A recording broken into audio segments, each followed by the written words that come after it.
X-Pac 12360. Featuring weekly news, insider commentary, and interviews with superstars, past and present from the world of pro wrestling. A new day is dawning for DX. And now, your hosts, Sean X-Pac Waltman. Welcome to X-Pac 12360, everyone. Just got back from WrestleMania weekend last night. Well, I guess it wasn't really just WrestleMania weekend, WrestleMania week. I'm still decompressing. I'm a little worn out still. There's a lot to decompress. Yeah. Huge weekend of wrestling. Yes. So, sorry I'm not a little bit more high energy. I'll probably, how was that? Was that a little bit better? Yeah. Probably pick up as the ball gets rolling. Yeah. Anyways, welcome to X-Pac 12360 right here on the Jericho Network in association with Westwood One. Or is it the other way around? I think it's the other way around. Either way, right? Yeah. They know Just where to happy find to us. be with both. Yeah. And AfterBuzz TV. So, yeah, anyways, I just got back last night. I had an amazing trip. Your flights were all good? Yeah, Okay. it was fine. I had to actually no, they weren't. But that's I mean, I had a different airline on the way back, and there was issues with traveling with Lou, so WWE had to buy me another ticket and put me on a different airline. Really? What Yeah. were the issues? They wanted me to have. They wanted me. It's just like the policy was different for service animals. So they didn't want to have her sitting with you on the Well, plane? it's not that. It's just I didn't have what they needed, and I was already out of town. Like I can't go to a vet out of town and with a day's notice, and so I was kind of stuck there with Lou unless they put me on a different airline. So then WWE Same one I came in on, American Airlines. You guys are the best. Thank you. Shout out to American Delta Airlines. sucks. Well, how did you guys like this weekend? There was so much wrestling, though. Like, I was literally just, like, so overwhelmed every single night. Something different, but so much fun. And a lot of chaos. Did you guys like New Orleans? New I Orleans did was this amazing. time. I've said this in the past, and I try not to say it in public because I don't want to hurt people from New Orleans' feelings. But I've always, since going there earlier, years ago, I've not been that big a fan of New Orleans, and I blamed it on the town instead of blaming it on my shitty attitude. Well, that might not be the case because, okay, New Orleans was fun, right? Like, I loved all the wrestling part of it, but I did not like New Orleans, though. I went to Bourbon Street, and I was just like, God, I do not fit in here. I was just so out of place. Yeah. I couldn't find the food I wanted. It just didn't do it for me. And they actually have these okay, so I'm skipping all around here That's fine. already, but the day after I think Monday, before Maria Menounos, Sam Roberts, and Ron Funches saw that left picture. before they left to go home and get back to the real world. We all had lunch and we were walking around like Bourbon Street and The French Quarter. Yeah, all and that, stuff. the French Quarters. And there was actually a trough on the side of the road that was full of piss. Like people just stopped pissing it. Yeah. No, it was gross. It was so just disgusting. But there were so many cool things about New Orleans that I never experienced before. And so I understand where you're coming from, Denise, because that was how I experienced it. But there's way more to New Orleans than Bourbon Street at night, with a bunch of people getting drunk and puking all I over saw each some other. really bad stuff there. Yeah. Well, Denise, you don't drink, right? I don't drink. So, I don't smoke. I'm really boring. So yeah, there's nothing worse than being around a bunch of people all Yeah. messed up when you're not messed up. bumping and grinding, plates on the floor. Oh, it was terrible. So I anyways. loved it. I had a blast. All My right. first time being there. All right, let's get on to talk about some stuff people want to hear. How about that? Well, WrestleCon. You guys were at WrestleCon. I'm jealous. All 3 days. Yeah, but I had some other things going on too. So, okay, first day I was at WrestleCon. Friday. Friday? Before the Hall of Fame. Yep. I wasn't there. Mark was with you. Mark, how was the first day of WrestleCon? Excuse me. WrestleCon was amazing. We had wonderful fans come up to join us thanks to That Wrestling Club. We were sitting next to Mean Gene. Kevin Nash was there, and Al Snow and Collar and Elbow. It was a wonderful setup, and it's amazing what sort of memorabilia fans bring to you, Sean. Like, I believe it was Friday. It might have been Saturday. We had a man bring you both the European Championship and the TNA, the original NWA TNA X Division Championship for you to sign. Yeah. It was wild. Yeah. That's not, I mean, that happens all the time, Marcus. You got a lot of cool stuff from fans, though, Yeah. like gift-wise. There was a fan, I think he was from Europe, that made these awesome collages that had, like, you from all walks of your career. And there was an X-Pac 6, 1, 2, 3 Kid one, and then there was a Click one that had all the Click guys, and it was great. You still have those? Yeah, I have Yeah, them they're in my pretty house. cool. Maybe we'll post them on social media so everyone can see. Check them out. Yeah, what a good job that guy did, and how much work he put into that, because that was a very time-consuming. Yeah, people are probably right now going, "What? What are they talking about?" Anyways, yeah, I appreciate that. I'm really grateful to all the people that come up and say all the things they do, and make us feel so good. I mean, those are the things that those are the good. That's the good stuff. That's the stuff that once you get 30 years into the industry, that you can enjoy. And I hope, anyways, everyone that was there, appearing there, enjoyed it the way I did.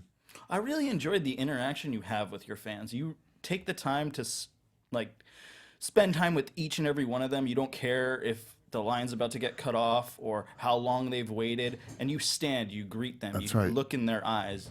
You said something, they're not coming for the 8x10s and the autographs. That's right. They might be coming to get that, but what they're paying for is the experience. That's right. And that really struck a chord with me. That's right. You can go online and buy signed 8x10s or whatever you want from just about anybody.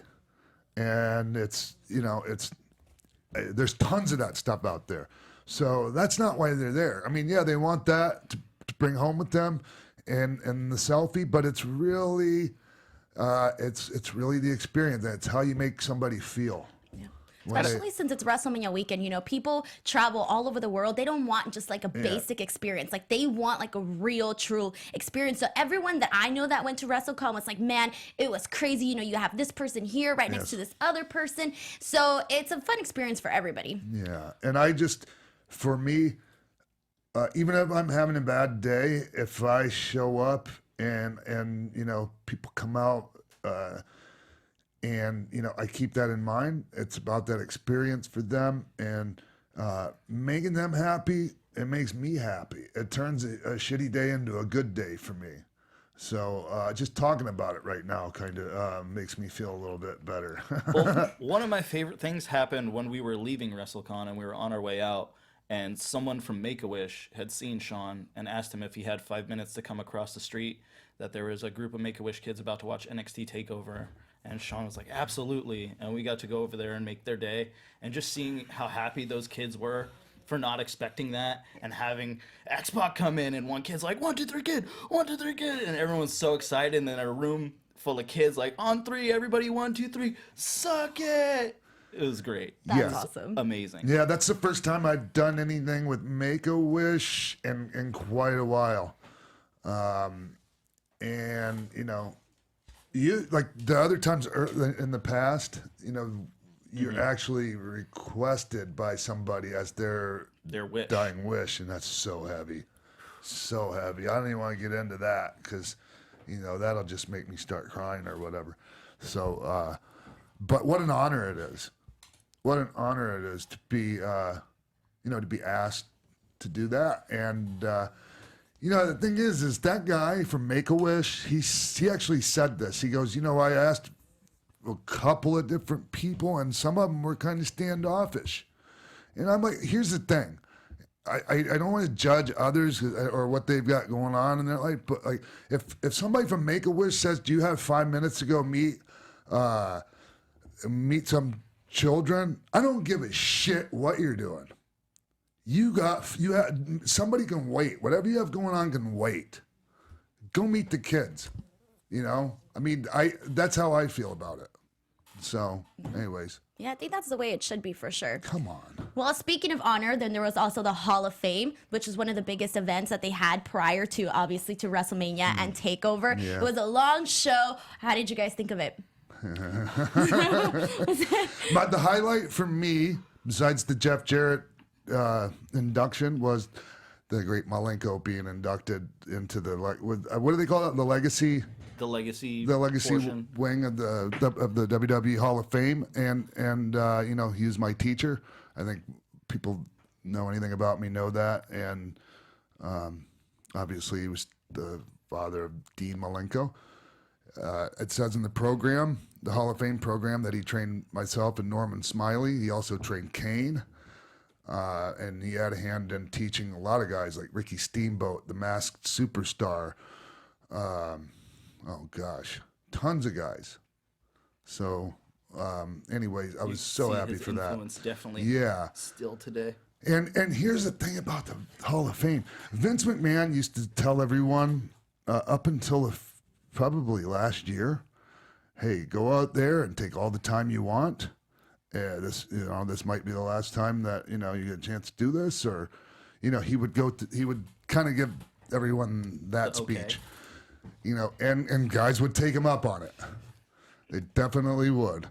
And it would make for some pretty long speeches. But from what I'm told this year, you know, guys were given like time limits.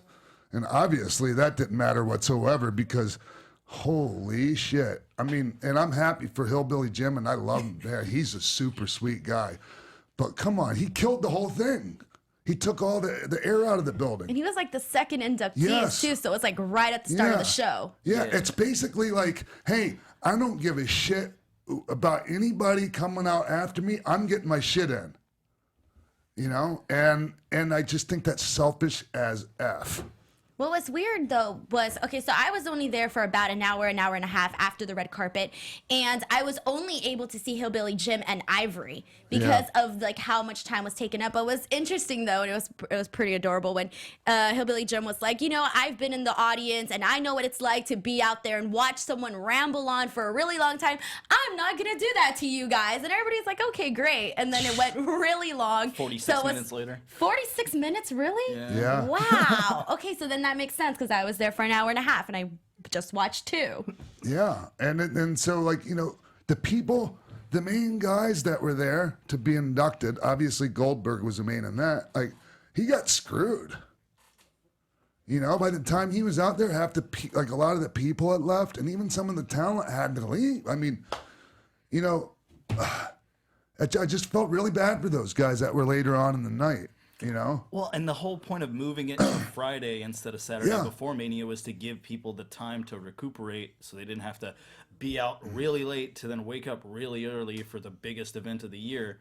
And when people keep super long speeches, it really just doesn't change anything. So do you think that instead they should really, really enforce the time limit, or should they induct less people each year so that people can take up that half-hour slot so they can talk about their careers I and their just accolades? think maybe guys need to just stick to their times. How about that? How hard is that? You know?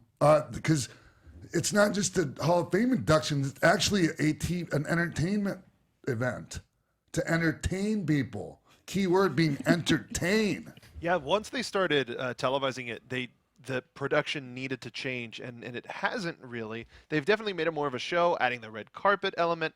But I agree with you, Sean. Sometimes folks need to keep their time. I loved Mark Henry's speech. It was probably my favorite of the night. Yeah, it was really good. I enjoyed that one. Yeah, I enjoyed it too. But I also wanted to ask you, what was it like going down on the red carpet with Lula in her most formal? And you were trending too. Your photo of you and Lula was everywhere. Little Lou with the red sequin dress on. Beautiful red dress. Yeah, and her picture with Kevin Nash and I on the red carpet. I don't know if you saw that. Yes, we did. All right. It's beautiful. Yeah. So when we sat down after that, we didn't stay long. We got up and then came back out for Jeff Jarrett. And look, hey, people can go, hey, what happened? You know, cut them some slack, and if you ever get inducted, you probably take that long. Guarantee you, I wouldn't take that long. Give me 10 minutes, and I'm done. You hate talking. If I'm lucky, if I'm fortunate enough to ever be inducted in the Hall of Fame, I can promise each and every one of you out there, you will not be bored and tired of listening to my speech, because it will be nice and concise in the spirit of brevity. That's awesome. Yes. Well, another event that was on too. Yeah, real quick. So,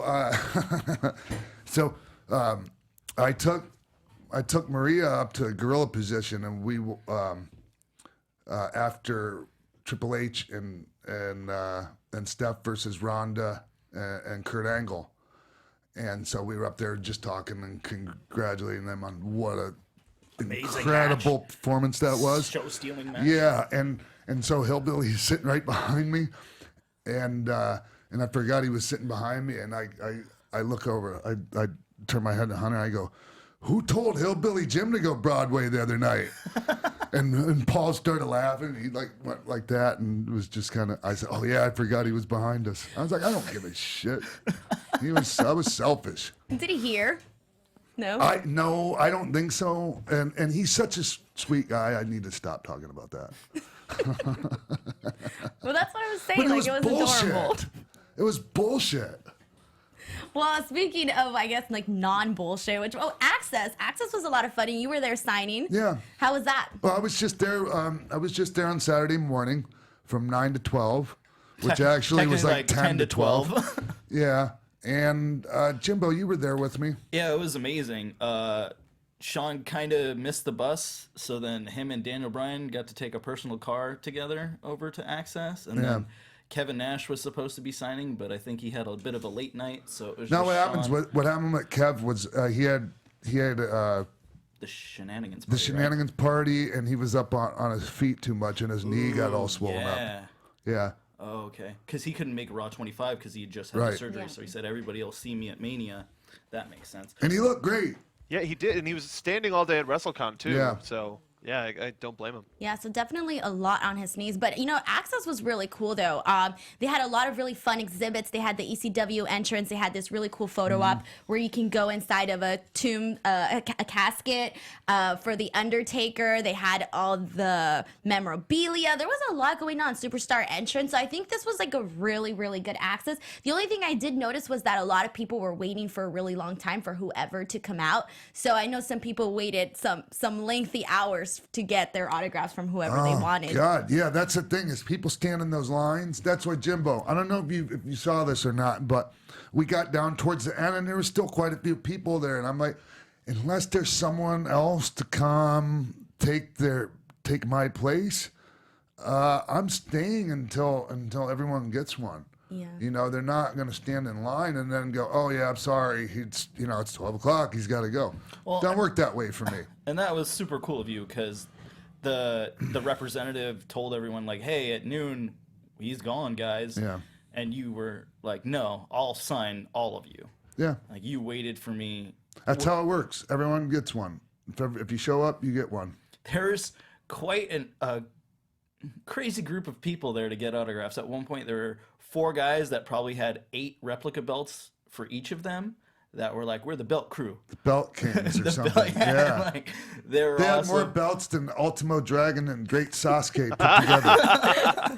That's crazy. There were some people that I was over listening to, and they were saying that they stood in line for 2 hours, 2.5 hours for the Miz. Yeah. And right when it was their turn, they took the Miz out and switched them with R-Truth. And they were raving. Yeah. Those fans, they were so mad. And I was just like, wow, that is insane. I think there should be maybe a tighter cutoff or something. Because I did feel bad for those guys, and they were pissed. I don't blame them. Yeah. And I love R-Truth, but it's who you get in line to see. It doesn't matter. The guy could be a big deal or whatever, but it's not the guy that you got in line to see. Yeah. It's different for everybody. But Axxess was on Saturday, but Friday we had TakeOver on Friday.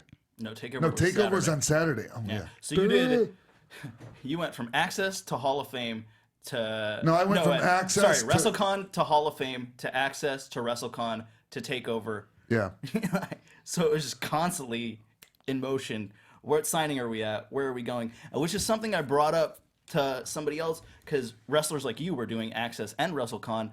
What if they forgot which one they were going to, and then they didn't bring merchandise? You know, like, oh man, we're at this one. Oh, I forgot my T-shirts. Oh, we need to go here. Oh, No. like, oh, I showed up at the wrong building. Like, my signing isn't until noon here. So, Yeah, anyone that's doing Axxess, probably if they're doing WrestleCon too, they got all the bases covered. okay. It's people that have to do everything themselves, and they're like, they bring their own merch everywhere. I mean, that can get tricky, but anyways, people don't want to hear me talk about that. Well, so TakeOver. Yeah. Then we head to TakeOver after WrestleCon. What did you think of TakeOver? Best show pure wrestling wise, it was the best show of the week. Yeah. Yeah. Any match specifically that you thought was better than any others? Well, obviously Gargano and Ciampa. Is that how you pronounce it? Yeah, Ciampa. Yeah. It's very Italian. Very Yeah. Italian. I could tell you, we could watch it back, and I could pick out little things that I think could have been done better. But that is what you call serious nitpicking on something that was such a work of art. It was beautiful. There's an amazing moment sitting in that crowd where we finally got the payoff of the exposed pavement and the power bomb to the pavement. We felt it on the we felt it yards away. It was disgusting. Yeah. But Sean, did you go back and watch the entirety of the ladder match? I did. Yeah. So did I.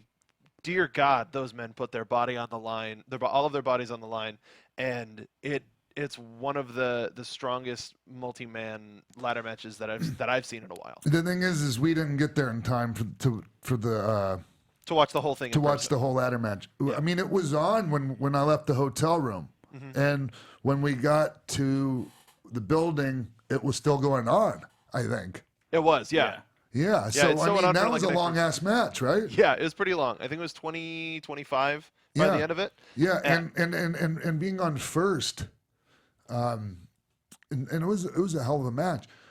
Honestly though, my personal favorite, and I'm not saying it's necessarily the best match on the show or anything like that, but my personal favorite for a couple of reasons was Shayna Baszler winning the NXT Women's title. That was brutal. It was a wonderfully told story, and it was an excellent wrestling match. Agreed. And Shayna Baszler I'm a huge fan of hers. I think she's fantastic. She knows how to be a villain, and there's the authenticity, and she can hurt somebody. Yeah. She's got those killer vibes Yeah. they can't be taught. Yeah. When she was trying to pop her shoulder back by running it against the post, grabbing her own hair to clinch the submission in extra tight. Yes. It was just going that extra mile and being able to put yourself through that pain to put somebody else through even more pain. It was a great story. Yeah. And I really liked the NXT title match. Aleister Oh, Black Aleister Yeah. Black. and Andrade Cien Almas. Yeah. What an ending. It just seemed like, I guess they're maybe going to bring Andrade up to the main roster. But man, I'd like to see him stay there a little longer, and I would have liked to have seen him hold on to the title. Just me. And I thought the match, it was excellent, but I thought that they were getting ahead of themselves a little too much out there in a lot of that match. Yeah, they needed to slow down a little bit. A little bit. Yeah. Yeah. Yeah. So- They need to stay in the moment, everyone, when we're having matches out there. And So- I know it's difficult sometimes. Well, what do you mean by stay in the moment? We've got to concentrate on what you're doing right now. Okay. Stay in the moment. Not, okay, what spot is next or the next one. Don't worry. When you get there, that spot will be there. And you'll remember it. You can tell when somebody's not, and it was an excellent match. I'm just like, these are things that I noticed. And that's why people are listening to me, because they want to hear me talk about that. Exactly. So, Something I was really impressed with was Lars and Killian Dane in the ladder match. Yeah. And for being two bigger guys that normally wouldn't be in a ladder match, I I felt they held their own. And Lars really impressed me. I totally see everything you say about that guy's money. He is someone that is going to be a great star in WWE, but could also be a huge star in WWE studios and in their films because he just has that villainous look. Like he could be your next James Bond villain easily. Yeah, he has a really unique look for sure. For sure. I love that. And speaking of the NXT title match and Andrade and Zelina Vega. Zelina Vega, yeah. Yeah. Boy, I love that combo together. They're such a good package together, and the stuff she was involved in was just I thought was damn near perfectly executed. Some of the best manager stuff. Yeah. That's been in a long time. Yeah, Big long fan of time. hers. Yeah, she's got character every time she gets in. She comes out. She does her stuff, and the thing is that she's just not like any other manager where they kind of blend in. They do I guess you can say the routine stuff, you know.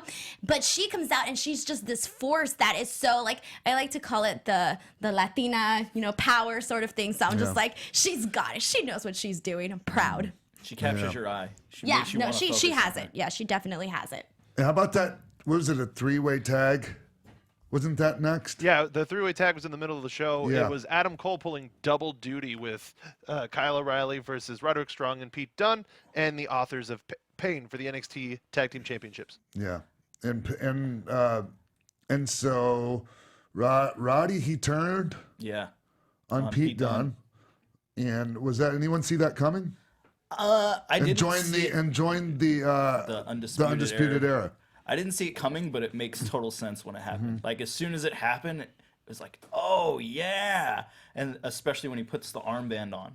It was great. Yeah. I loved it. And even talking to Roddy in the elevator afterwards, we're like, congratulations, man. And he was so happy because now he gets to be a bad guy, which he feels is like his best suit and where his performance really shines, which is great.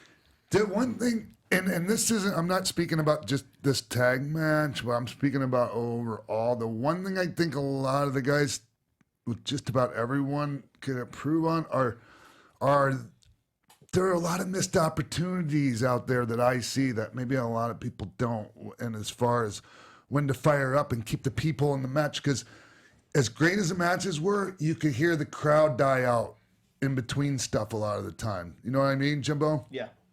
There was a lot of silence between moments, to be Yes, sure. and if you do it right, there doesn't have to be. You just have to keep it. You got to let the people, and you got to Like you were saying about being in the moment. Yes, and you also and you have to be. There's also a thing about hearing the people when you're in there, and there's a lot of talent just can't hear them out there when they're in there.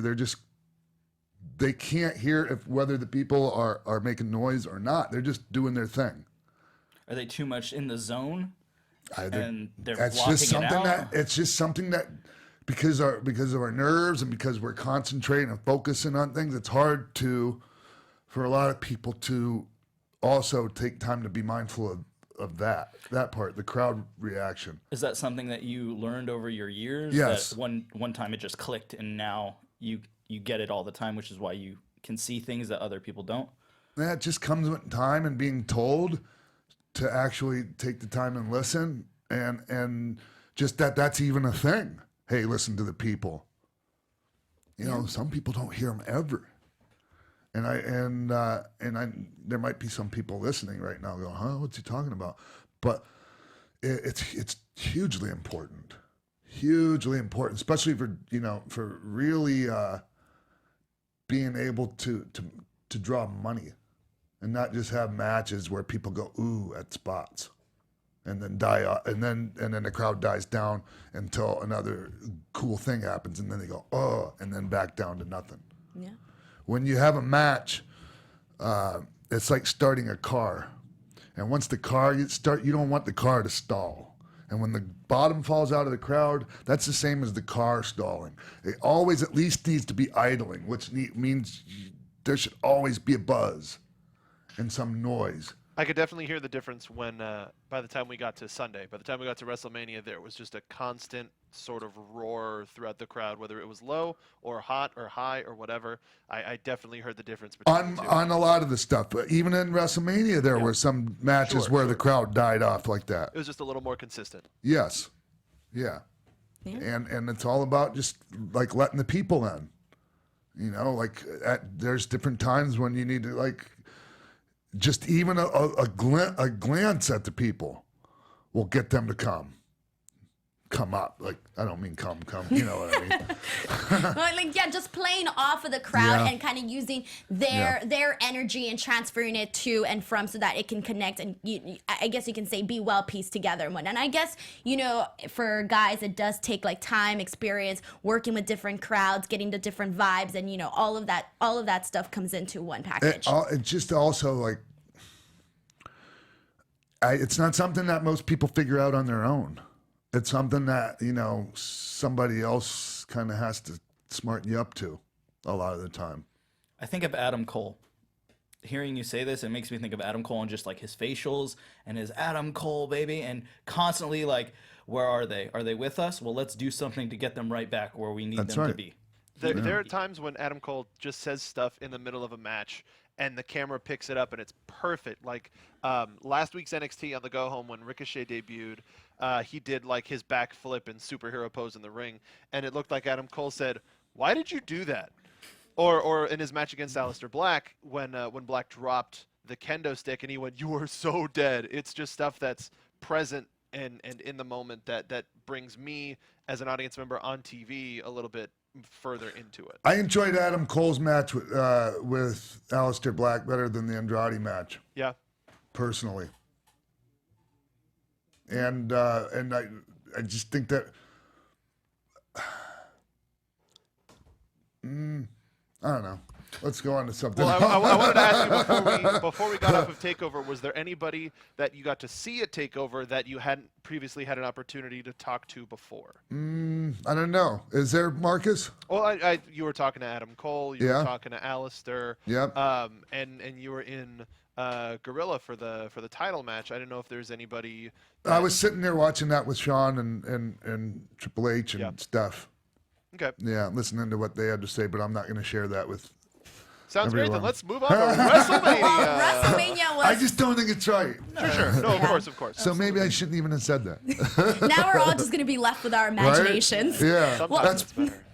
Well, BS. one thing that WrestleMania was 7 hours. So much stuff happened. Yeah. So many newsworthy stuff. A lot of ups, a lot of downs. What did you guys think of the show overall? I didn't think it felt as long as I thought it would. I thought by like I'd be like, oh man, is it over yet? But I was into it the entire time, so Agreed. I really enjoyed it. Yeah, but you weren't there the whole time. No, we were there we only missed the first Battle Royal. We were there from then on.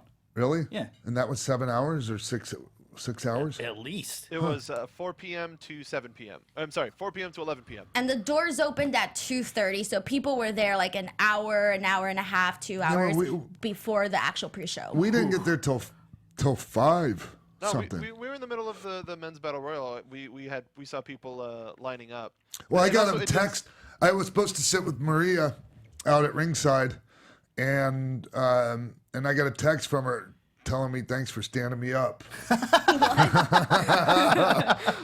Because I didn't know, like, I thought I was going to meet her in catering, but then when I found that out, I went out and sat with her.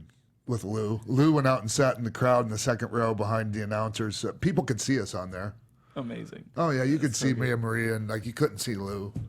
How were fans in the crowd next to you? Were they cool? Or were they trying to get pictures and autographs and stuff? There was this one guy. He was standing behind Maria and I, and he was so drunk, loud, and obnoxious. And he was, whenever he would yell out something, he would. Oh God, he was so obnoxious, and like he kept like touching me, and like I could feel the spit hitting the back of my neck, and I almost said something to him one time, almost, but I just kind of, alrighty then. So, but people, Mario Lopez was sitting sitting to our left. No one was bugging AC Slater though. No, and Seth Green was sitting to our left, and Matt Cohen, who's the guy that does the Rabbit Ears podcast with Macaulay Culkin. Okay. Yeah. Where we were sitting, we had JJ. Was he the one that won the Warrior Award? Jarius. Okay, so Yeah, JJ. we were in the elevator with him. Don't you dare. Don't you dare tell this story. Now I need to hear the story. And he was in this lovely black suit, and we're like, "You look amazing, man. I hope you you feel as good as you look." And he's like, "I do." And then can I Yeah, at least you tell can my finish damn this. part of Yeah, the story? go ahead. So I was like, man, I wish I could look as good as you someday. And he was, maybe if you fix your collar, you might. and to which I was just like, nobody told me my damn collar was messed up, son of a bitch. Good thing you didn't have those flip-flops on, Yeah, Marcus. good thing. And the whole elevator Marcus, just I'm always messing with him about the flip-flop. roars. Marcus, you look good. Thanks, man. You I look appreciate sharp, it. man. I wanted to make sure to look the part when we were there. Thank you. roared in laughter, and then we realized after we got off the after we got off the elevator that that's who it was. So that was really funny. Nice. And then like Velvet Sky and the rest of the Dudley's family were in front of us, and yeah, it was a good spot. We had great seats. Thank you. Yeah. It was fun. So I went out and finally sat with Maria for the Intercontinental three-way. Yeah, so I was out there for that. I was out there for Charlotte and Asuka, which was amazing. The Charlotte's entrance is my favorite entrance maybe ever so far right now. Yeah, it's really good, and especially her wardrobe. It's always so grand. Like, you know, you're gonna get a good entrance from Charlotte. Did you see the pyro that didn't go off when she came out that went off after she got to the ring? You know what? I didn't notice that. I don't good. know why. Maybe I was distracted, but I didn't know. I didn't Scared catch the that. shit out of Lou. Yeah? Yeah. Aw. Just the pyro in general? Yeah. Aw. Yeah. So, were you guys surprised that Asuka's streak was ended? Oh, I wasn't surprised. I wasn't surprised because there had to be a winner or a loser, and they're both worthy. Yeah. And that I was surprised that that both of the Japanese people lost. Because I was thinking either Asuka's going to win or Shinsuke's going to win. Neither one of them did. So, do you guys want to jump into that, actually, the Shinsuke AJ match? Because there was so much, I guess you can say, different opinions on how this went down. And I guess, what did you guys think? I thought it was great. I think the problem that a lot of fans have was some might have went back and watched their match from New Japan and expected that exact match, but on WrestleMania, and they didn't get that. And looking at the time, I thought they were going to let them go like 40 minutes. But that didn't happen. I really enjoyed it. And at the end with the low blow, I think that was the best thing they could have done. I just wish that match would have been put in the main event, because that would have been a great way to go back to like the Monday Night War style where, oh God, who's in the limbo? We'll see you next week. Like, oh man, he just low blowed AJ. Tune in to see what's going to happen on SmackDown, instead of everyone being upset about the beach balls and Yeah, but that whole thing. here's the thing. That's not. They weren't expecting the beach balls, and they weren't expecting all that. It was, on paper, it was the right decision. I think, even though in hindsight, the actual match that probably would have done better to go on last would have been Ronda and Kurt versus Paul and Steph. I think that would have been a great way to have the start of like women being in the main event of a WrestleMania. So, Yeah, I would like to see, and this is why I'm not sure, and I'm skipping around here because Charlotte lost the title to Carmella. Yeah, on SmackDown. I don't get it. I don't get it either. I think just it was don't. more like she had the money in bank. When is it going to happen? When is she going to cash it in? People are waiting for it. Let's just do it, sort of thing. That's kind of like the vibe I got from that. I think that's a waste, It's though. a waste. Yeah, and the thing is they need to get that belt back on Charlotte, and they need to build. Well, in my opinion, this is what I would do. I would have Ronda versus Charlotte at next year's WrestleMania, and maybe even the main event. I almost felt like when I was watching the show, I felt like that's what they were working up to because, they have Charlotte and Asuka streaks, so already she's, you can say, the better woman. And, she's so athletic. She has all of it. She's WWE's girl. So why not put her up against Ronda? Like, you would have these two women that are both, badasses in their own respect, go head to head. Like, besides Charlotte, other than Asuka, I can't think of any other girl that would be on par to have that match with Ronda, especially after. So the tag team match, I was gonna be that person that was like, prior to that, I was like, you know what, Ronda's probably not gonna do that great. She came out and oh my God, she was so amazing. I was like, I cannot say one bad thing about Ronda because she went out there and she killed it. She ran the ropes better than most of the women there. She went out there and I think this was the best match or one of the most memorable matches of the night, which wasn't what I was expecting. I thought I was going to say AJ Shinsuke, but it wasn't the case. It was this match, and I think that they just killed it. It was the best match. Because as far as I'm concerned, the best match is the match that gets the biggest crowd reaction and that makes the people the happiest. And that one did it. Yeah. When she was throwing those punches to Triple H, oh my God, the crowd just lost it. Like, she just had the speed to throw those strikes. It was incredible. Like, she really went out there and she was like, you know what? Forget all of you guys who doubted me. I'm Ronda Rousey. Yeah. I'm going to do what I was hired to do. Yeah. Let's just talk about the whole match. Like, the entrances. The entrances were her gear with the Piper look and then taking it off, and she's got her MMA gear underneath. That was fantastic. I like the fact that she wraps her wrist, but she doesn't wear gloves, so it gives it that feel of like I'm out here to fight, but it's not to like the Brock Lesnar. Oh, I wear MMA gloves to the ring. I think they got what you were saying earlier about being in the moment and not worrying about spots ahead. I was so invested in that entire match. Up in like when she picked up Triple H for the Death Valley Driver, everyone was like, "Oh my God!" And the way she got into it was so cool. And that was all her. I was talking to because I just told you afterwards. I told you a little bit ago after the match, Maria and I went up there and in the gorilla position and congratulated them and talked to them about that. And Paul was telling me that she just hoisted him up there. That was all her. And I'm like, I said, hey, think Stephanie left Ronda hanging with you on her shoulders for long enough? And he was like, was it a little too long? We did that on purpose. Like, she was fine with me because she held me up there for 5 minutes when we were practicing all this. So. Well, what was Ronda's reaction like afterwards when she came out through the gorilla position? What was her like emotion? We got back because we were sitting in the crowd for that. So by the time we got up there, Ronda was already gone. So only Steph and Paul were up there because obviously they have other things to do. I thought you could see it on Ronda's face by the time once the bell rang and she was hugging Kurt and they were celebrating. You could see the change of like popping out of match mode and just pre-match and post-match. She was just the happiest person in the world. I think things turning out the way they did, maybe the best. Well, I mean, I'm just going by what she said. She said that like this changed everything for her as far as her outlook on everything, how she feels about things, and like how she looks at like her losses in MMA now.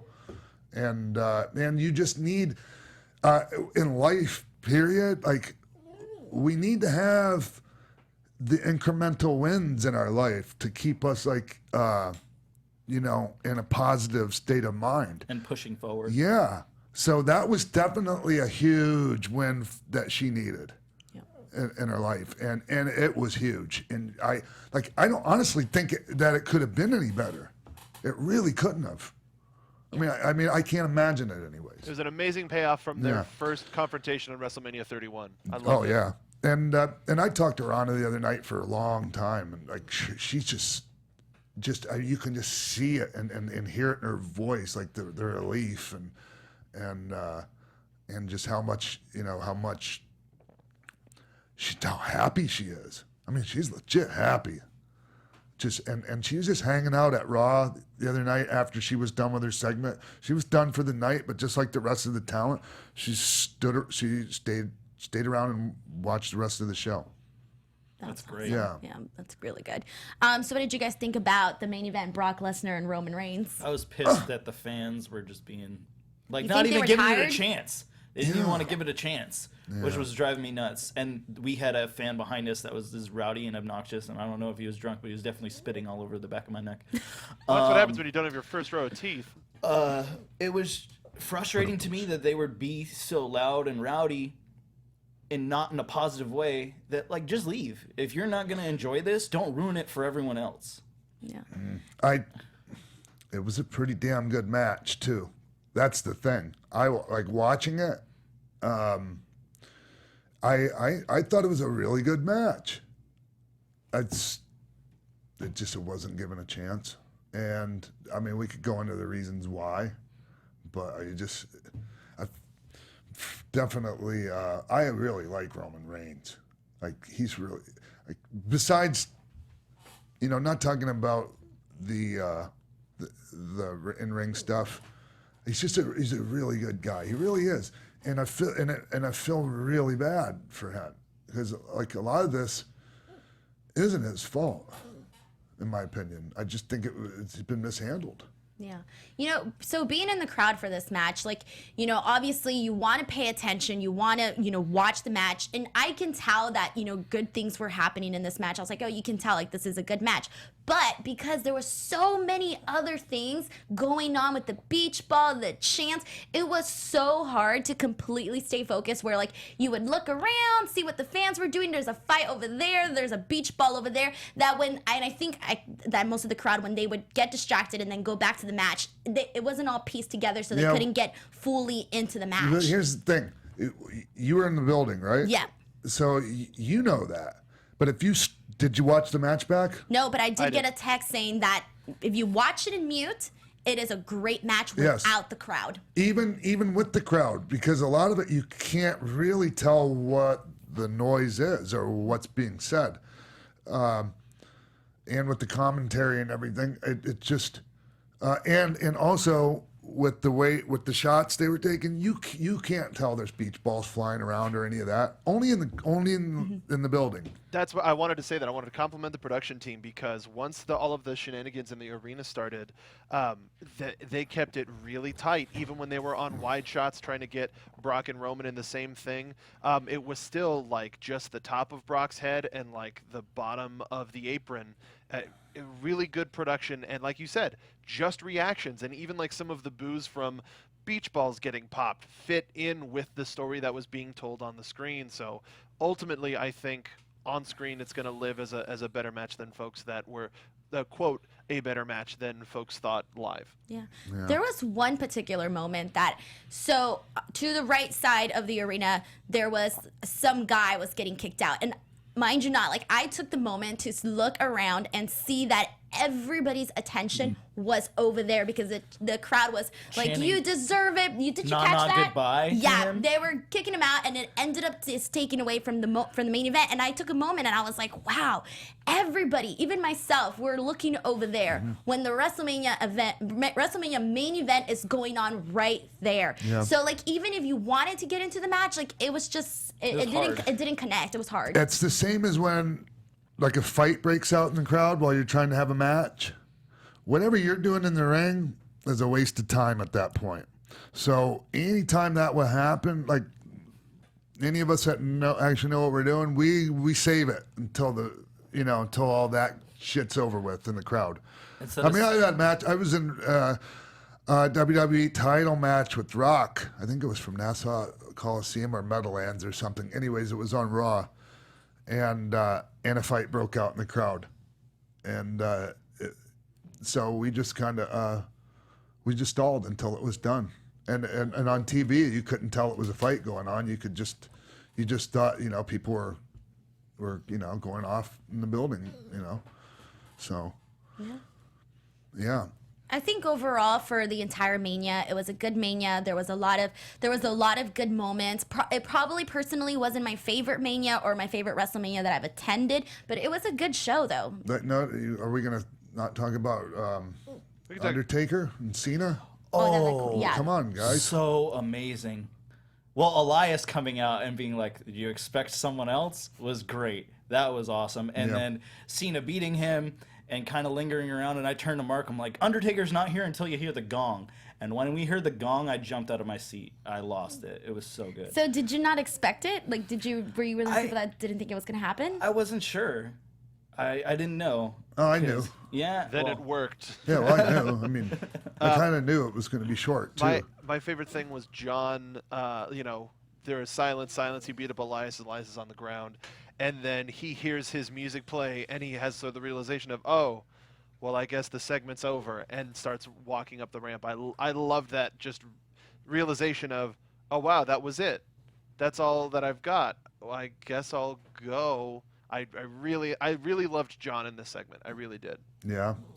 So I think one of the cool things about this match, though, was that when it happened, because I had a feeling like it has to happen, right? So when it actually went down and it was a faster match than anyone expected, when the pin happened, I was like, okay, I felt that coming. Okay, great. But then afterwards, like, people were probably like not, like, I guess you can say as thrilled with it, but either way, people like saw it, watched it. Okay, great. It was there. It was good. You know, I think it did what it's told. What I liked about it was that, to me, what it told was that, you know, John Cena's been out here. He's been saying all this stuff about The Undertaker all of these weeks, calling him out, saying that he doesn't have the balls to come out and, you know, whatever. And then The Undertaker comes out and basically, like, ends him in a few minutes. So suck on that. So it's like, you spent all this time talking about me, but you weren't ready for me. Yeah. So who knows what this will lead to, but that's what I did like about this one, though, for sure. Yeah, and so I talked to Taker afterwards, and he was a lot. I was like, Taker, I knew you weren't done last year. I just knew it, and you know, he was just like, yeah, I was a little pride. I should have sucked up my pride and had the work done, you know, on his hip that he had done since then, because he moved around pretty damn good in there. Oh yeah, he looked great. Yeah. So I mean, I was telling him, I was like, man, Mark, if you wanted to hang it up on this one, it's not a bad one to do it.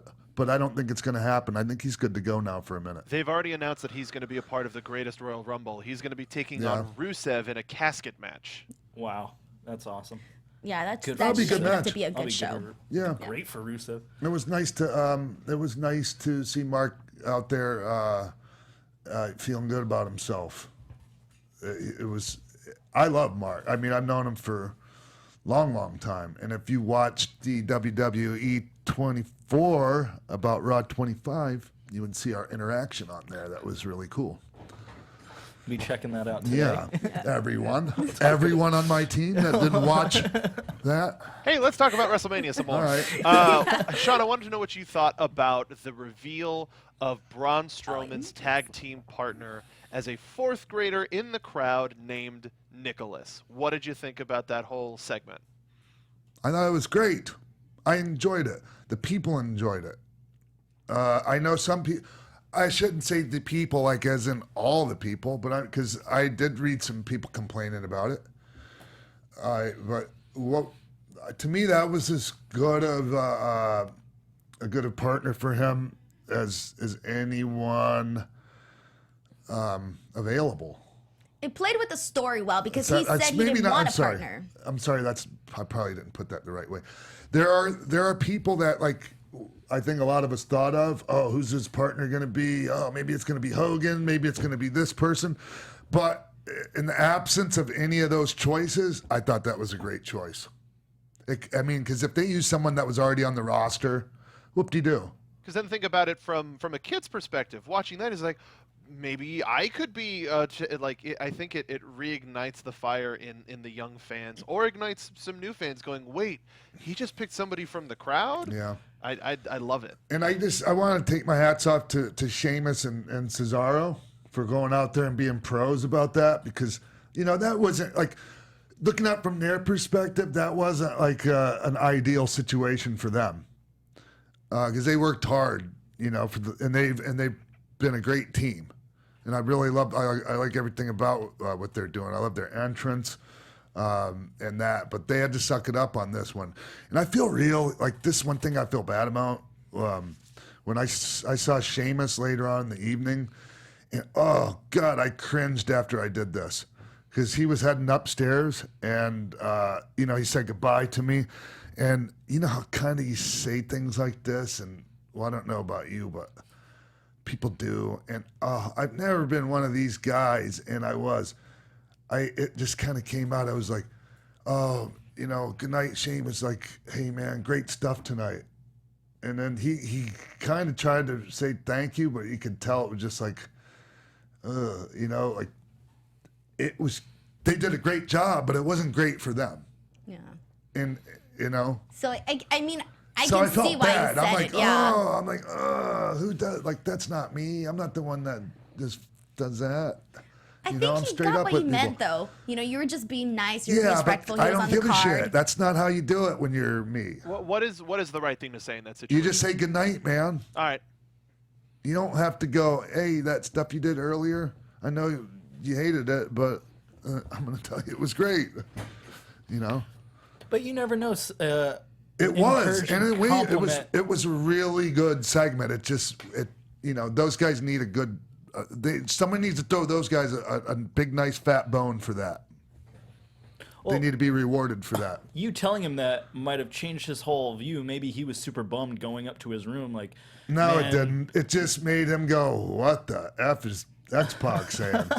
He must. What? What was he watching? Thinking about it right now, though, it's kind of cool. Like, Hillbilly Jim went in the Hall of Fame this year, and he was the mystery partner taken out of the crowd to tag with Hogan, and then Braun pulls Nicholas out of the crowd to tag with him. I don't think anybody else besides you thought about that, Jimbo. Just like no one else thought Chris Hero would be the mystery partner. That's right. Yeah. Some fan at WrestleCon came up. He's like, "You're the one that said that on the show." Oh man, what are you thinking? Well, Chris Hero enjoyed you telling him that. Yeah, he was super nice about it. And especially when we saw him backstage, I'm like, "Oh, there's a chance." Yeah. You were still holding on to the belief. Didn't happen. Yeah, didn't happen at all. Well, I liked Nicholas. I thought it was a fun segment. I thought it was funny. He's walking out there. You're wondering, well, who's he gonna pick out? Then he picks out a kid, and you're like, okay, well, how's that gonna work? And everybody wanted him to get in the ring and do something. So I was a little bummed. I was like, oh, I would have liked to see one tiny little thing, but obviously they for should have reasons. done. They should have done. They should have picked him up and slammed him and dropped a big elbow on him like King Kong Bundy did Lord Littlebrook. Bro kick, European uppercut, Cesaro spin, all the stuff. The messed up part about that is the whole place probably would have went nuts. No, they wouldn't have. No, they would have. I love when he got tagged in and Cesaro just snarled at him in the most biggest like Hollywood bully sort of. That was way. great. That was hilarious. That was great. Yeah. Yeah. Hey, what'd you think of when Hunter pulled Ronda down off the apron, and or when she took that big face bump and he snatched her out of the ring and she bumped onto the ground. Everybody that was like right on the edge right there. About like, okay, that's what we can do, like as far as him doing something to her physically. Yeah, because you got to be real careful with that. Yeah. And even back when I did a mixed tag with when who was it? It was you and Tori, maybe? No, it was Kane and I versus Hunter and China, or no, it was Hunter and I versus Kane and China after she turned heel, and so we had to figure out a way to do stuff in there with her without me hitting her, And if you go back and watch it, like I did, we figured out good ways to do it. But so that's how you have to be careful. I mean, you can't like haul off and close-fisted, Well, the crowd reacted very nicely to it. It was good. Like it was like, Yeah. like he went there. That's what they want to see, because I guess some people thought it was just going to be like just Ronda and Steph, Triple H and Kurt. I guess we wanted to see something a little bit more like, sizzly. And I loved all of the tag team stuff, all of the tag team strategy that Stephanie was using to keep Ronda out of the match, and it kept Ronda getting into the match that much more anticipatory, and for the explosion of the tag when Kurt finally made it, just blew the roof off the joint. Yeah, there was some like some pro wrestling 101 style, like draw the referee spots that were perfect for that, because when when the people care that much about everyone and the storyline in the match, you can do those things, and as long as you do them right and in the right time, they work perfectly. It's just that like some of that stuff, if it was done in other matches, like might not have worked. Yeah, like if in the NXT three-way tag match they were trying to do things like that, people probably wouldn't have cared. Right. But because everyone wants to see Ronda get in that ring, so when the ref's stopping her, no, you got to make the tag. They're like, no, she did make the tag. That's right. It was brilliant stuff too. Like in the beginning when Steph would run around and grab her hair and make her take a back bump by the back of her hair and then run out of the ring. And so by the time Ronda did get that tag, oh my God, the place went ape shit. Yeah, it was Look, we were out there for that, and that was one of the loudest reactions I've heard. Like, maybe honestly indoors in a dome stadium like that, since Austin versus Rock from Houston Astrodome's the last time I remember it being that loud. That's huge. Yeah. Yep. So I also think that Stephanie was great in that match. She is great. She just has that like personality that nobody else can make you want to like hate her so much, So she was great in that match too. I loved her in it. Yeah, when I was talking to her up in the grill after that, and she was asking me how Lula drank. She goes, I think Lula's thirsty. Anyways, she's going, oh, Ronda beat the shit out of me out there. I can barely close my mouth right now. I said, it's probably a receipt, Steph. Have you ever been slapped by yourself? Oh my God. But even on the night on Raw after the crowd, I think besides when Ronda came out and then when Elias was out there, one of the moments where the crowd was the loudest was when Stephanie was out there and they were telling her some stuff that I won't repeat on here. But yeah, that was pretty hot too. So she was just like, she was on a roll. And so I guess we can go talk about Raw. Raw was good. Yeah, I liked the opening segment with her and Ronda. It was nice, and the people liked it. Yeah. How she totally makes it look like she's snapping her arm in half. The way she bends it and sells it. And the facials. The facial expressions are tremendous. She's really good at this. Way better than I think anyone thought she would be. Some of that stuff, and I know here's the thing. She was in there with the best. You don't get much better than that. Steph doesn't wrestle that much, but she has a lot of experience in being in big money situations like that. And so, it might not go as well if Ronda was in, with people with less experience, but it doesn't matter. Like, she held her own every bit of the way. So, but anyways, I was backstage at Raw, so I didn't see all of it, but I saw quite a bit. I saw Ember Moon get just dominate in that tag match, man. They made sure to send a message that we're going with this one. She just ran through those girls and beat Alexa like pretty, almost like she was beating an enhancement talent. Kinda. Truthfully. Yeah. I think the only thing they missed on that was having Nia announce who it was and not just hitting her music and having her come out. But by Nia being like, and my partner is Ember Moon. That I thought she was gonna pause actually. Yeah, and it should have definitely been and my partner, and boom, her music hits and she comes out.